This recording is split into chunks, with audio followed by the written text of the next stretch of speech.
Hi, Story of the Old Testament friends. I just wanted to take a moment to give you an example of the kind of project that you're going to be doing.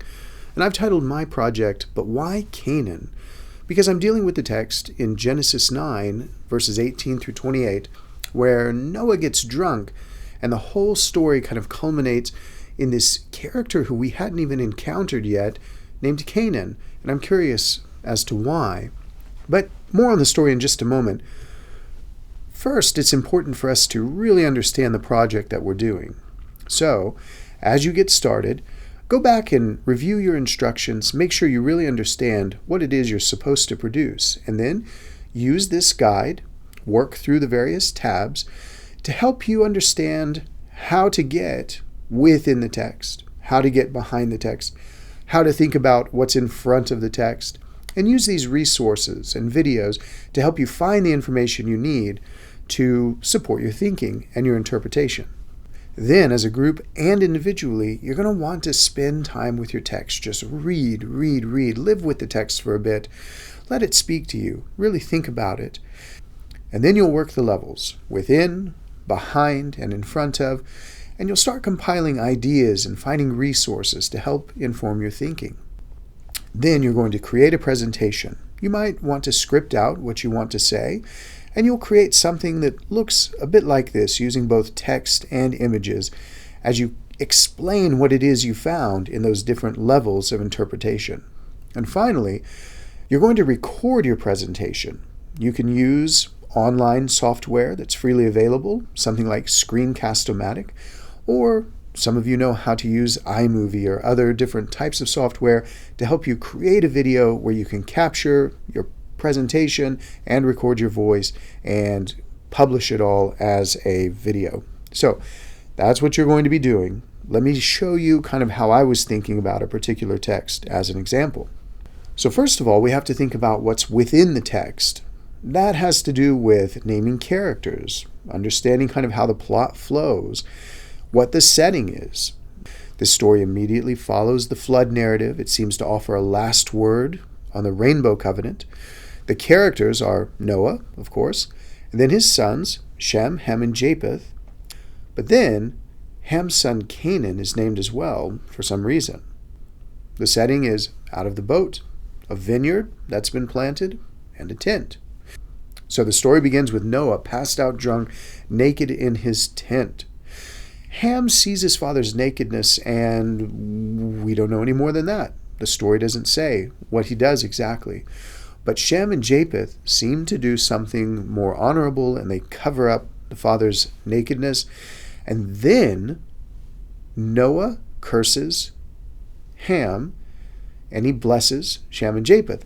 But the odd thing is that he doesn't actually curse Ham. He curses Ham's son, Canaan. Why?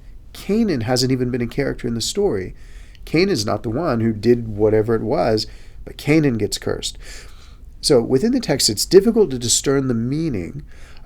We might suggest that it's a story about drunkenness. No. We might suggest it's a story about honoring a father, but there's really nothing about honor explicit in the story. So what is going on? So let's move behind the text and see if we get any more clues. So I went and found a couple of commentaries, a scholarly article, and here's some of the information I found behind the text. So commentators seem to agree that the story alludes to a larger, maybe even a more scandalous story that hearers at the time of the composition of the story were aware of, but now the story itself is lost to history. So according to O'Connor, the story is strange. It all appears as a kind of bumbling farce, except that the consequences are so severe. So the question is, why tell this story? Now, in the genealogy that follows this text, Ham's sons are identified as or with Canaan and Egypt, two people groups with whom Israel had very conflicted relations and who are made symbols of depravity throughout the Hebrew Bible. So, according to Sarna, there can be no doubt that a major function of our present narrative is to introduce the theme of depravity about the Canaanites. And so the cursing of Canaan names him as the lowest of slaves And that seems to be the point of the story.